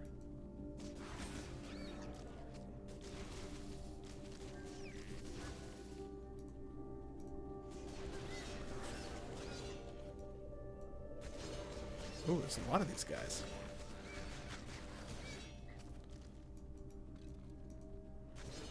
Okay, looks like good. I wanted to come back here because I wasn't sure if this was a corner. Wood elemental.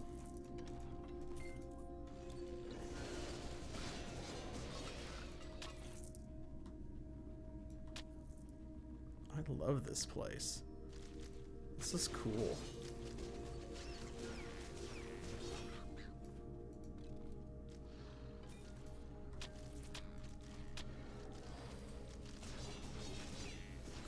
And this is going very smoothly too. Like I said earlier, I was worried that this content was going to kick our ass, but I'm enjoying it. This is about the speed I want to go. This is about the level of difficulty that I want after all of the sheer quantity of Titan Quest in which I have engaged recently.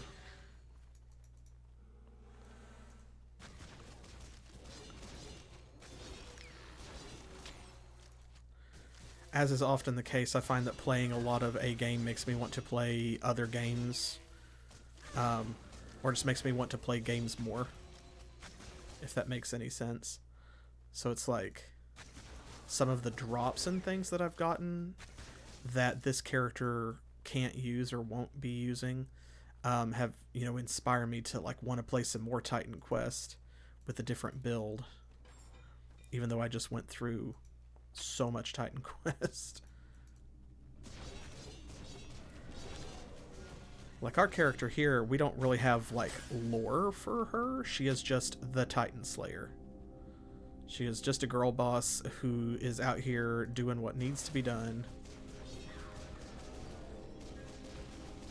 But I got some good drops where like I'm kind of thinking about starting a character with an earth and spirit build, which I don't think is a combo I've ever done before, actually. And doing like they're a priest of Hades, and when things start to go wrong, you know, who better than a priest of the god of death, the god of the underworld, to set things right when there's a lot of people dying. And then, oh man, in Immortal Throne, when, you know, Hades like turns on everybody and has to be slain, then ooh, that's really gonna mess up his priest, don't you think? And of course, we love a little drama in our character backstory. A good character is kind of like a geode. Sometimes, to find the beautiful diamonds nestled within, you've got to break them. Or at least crack them.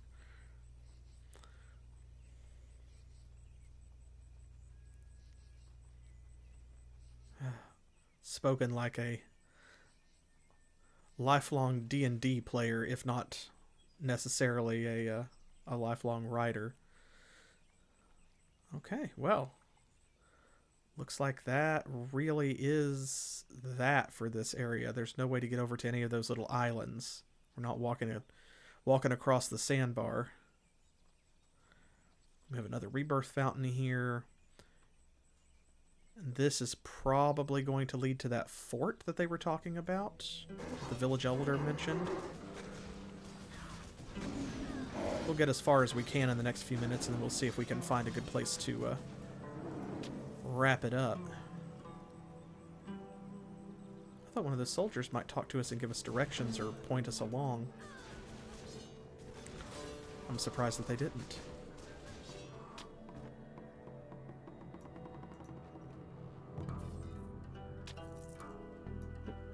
It's too quick on the draw. Didn't actually pick it up after I clicked on it.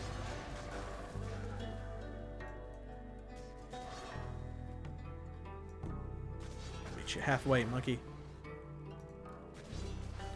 Once again, because this is new content and I'm learning it even as I'm also trying to show it off for you, I am kind of trending towards the outside edges of these areas. Ooh, there's like a lot back here.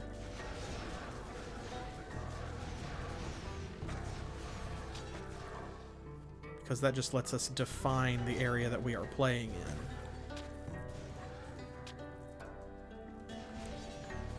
And then once we know the shape of it, of course, we can always go back and kind of flesh out the center, get anything that we missed. Look at this. Have they taken part of the Great Wall? There's like ladders up there and stuff. I'm assuming this is a Yanhe village, since they are beastmen, so... And also there were a bunch of them back there. So, context clues. And nothing else, mind you, just context clues.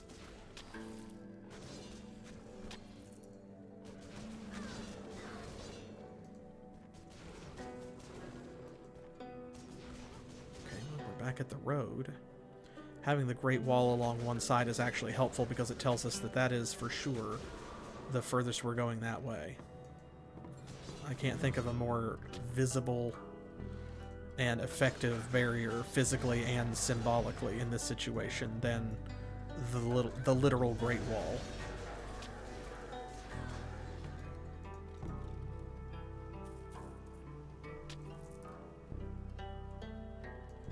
Okay, I see another rebirth fountain, so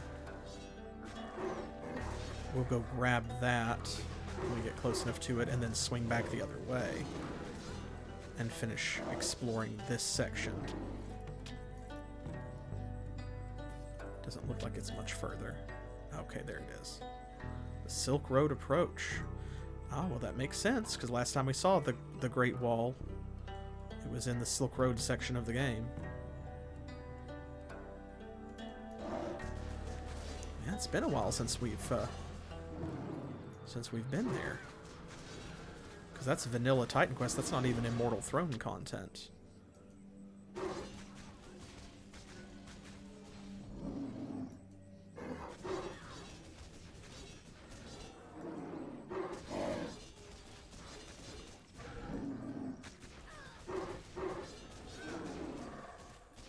Okay.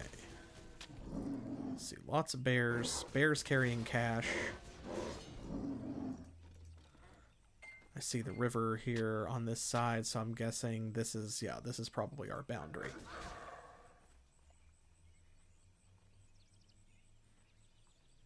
Yep, all right. So let's cut back through the middle then. Ooh, bears are tough. They go down hard. It's very troublesome. In the grand scheme of things, of course, like overall, you can see that they're dying with great efficiency. Was that it, actually? I think maybe. Yeah, okay.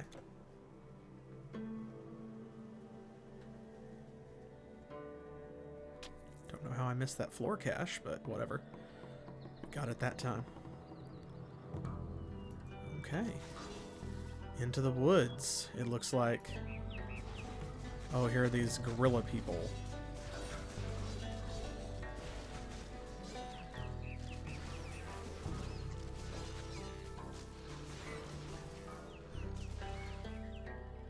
Oh, it's the moose. Oh, this is the closest we've ever been to it. Moose. Hello, moose. We've never been allowed to draw that near to its majesty. Throughout all of Ragnarok, it was always kind of in the distance or on the other side of a barrier. That's the first time we've ever been able to just walk up to it.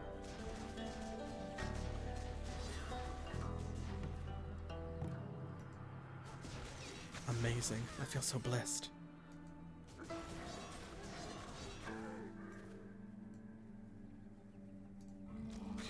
Already seeing another rebirth fountain in the distance. Depending on the size of this area, that may be where we start to wrap it up.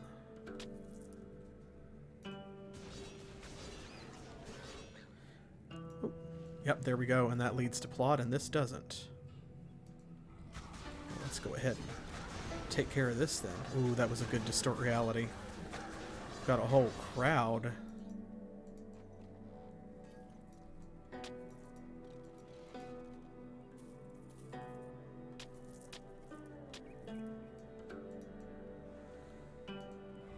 Ooh.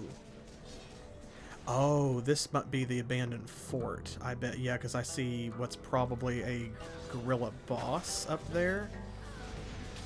A named monster.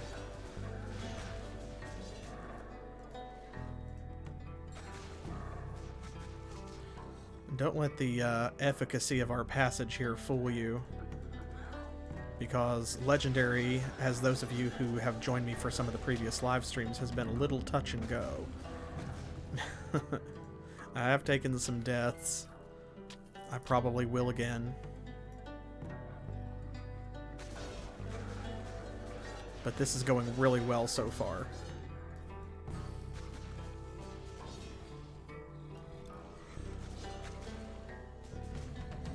Oh, well, he went down quick.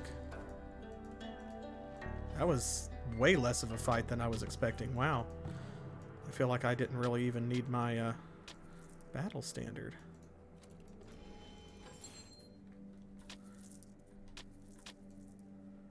Okay, we will have to take that back to Lai. This is cool, the abandoned fort out here like this. I like this setup.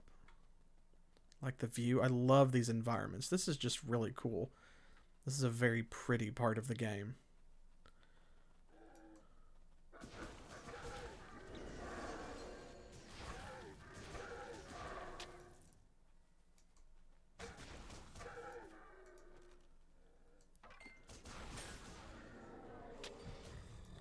Alright, I don't know how much more of this area there's going to be. It looks like there's a cave up there.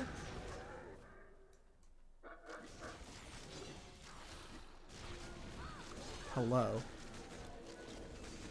You're not immune to petrify, are you? No? Good. Ooh, that monkey was carrying, cash. He was loaded. Okay, the cave may be on the other side of the main story torches. Actually. Yeah, I think so. Because we're starting to circle back around.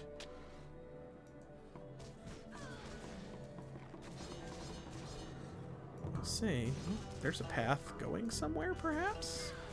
Ooh.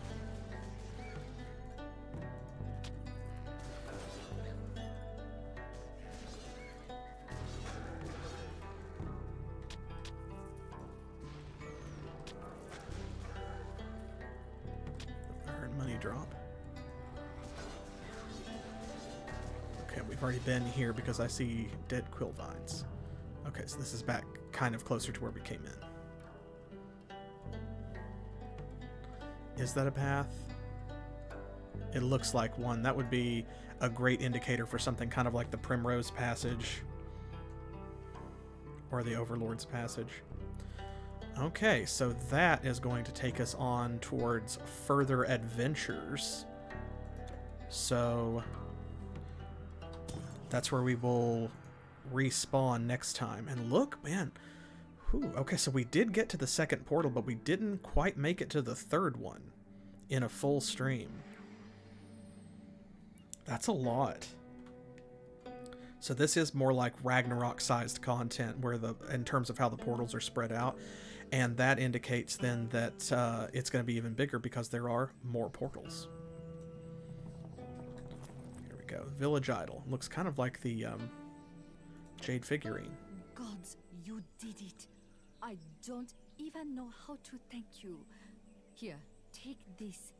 I drummed it up from the other villagers. Those fools think we should have just let those beasts get away with the idol.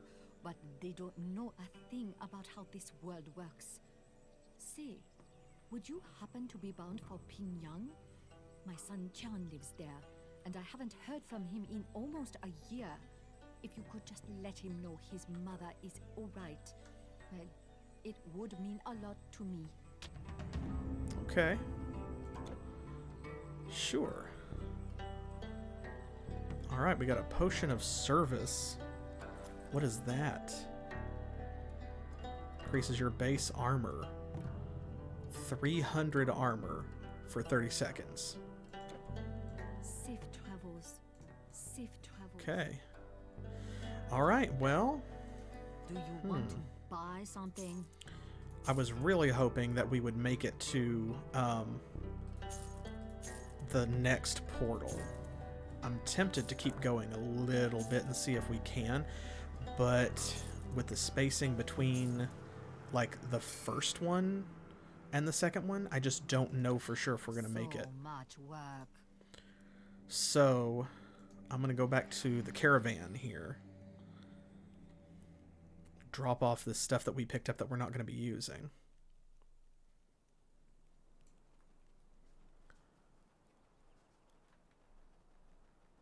That'll take care of that at least. Ah, my friend. You look weary. Can I take a burden from your shoulders? We've got a bunch of scrolls of the Behemoth that way. There we go. Sometimes that does that. I don't know why. Like you go to stack them and it wants to swap them out, and then when you put it down in an empty space, then it adds it to the stack. Very odd. Let's dump all of this stuff. May your path always be All even. right. Here's what I have in stock. Just be sure not to burn yourself, won't you? Divine Scroll of the Trickster Fox. Oh, summons a... Huh. Summons an Earth Elemental. Well, this is to pets. Scroll of the Behemoth, of course. Scroll of Frailty. Nice. Run along.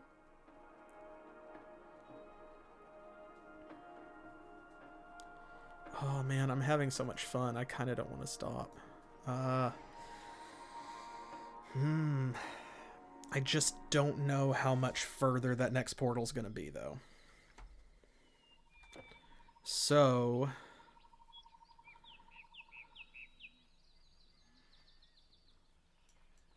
because we haven't really come that far from the village. See? So that means probably that portal is quite some distance away. So I think that that means that this is where I'm going to leave it, and we will start at this Rebirth Fountain when we return with more Titan Quest next Thursday at 7 p.m. Eastern Time, which is New York and Miami time here in the US. Thank you for joining me tonight. It's so good to be back with Titan Quest and adding more to the playlist. That's so cool, because how often do you have that opportunity, right? With a game this old. So that's really cool. I hope that you enjoy it. And again, if you are not already following here on Twitch or on YouTube, if you're watching on YouTube, then you can find all of the previous episodes of Titan Quest on our YouTube playlist. So that way you can see any of the normal difficulty playthrough, which includes all of Vanilla Titan Quest, Immortal Throne, at the Atlantis expansion, and Ragnarok. Everything up to Eternal Embers in normal difficulty. You can see it all there. And be sure to follow us on Twitter for channel updates. And if you want to pledge to our Patreon, you can get your game request, suggestion, or recommendation bumped to the top of the list.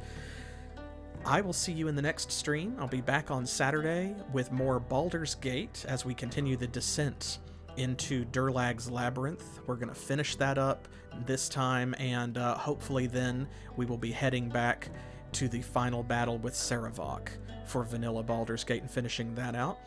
And then after the weekend's over, be sure to come back on Monday, and Specific Pixel will be back with me playing more Legend of Dragoon. We'll see you then. Whenever you drop in for a stream, whichever one it is, I'll catch you at that time. And until then, as always, thanks for playing.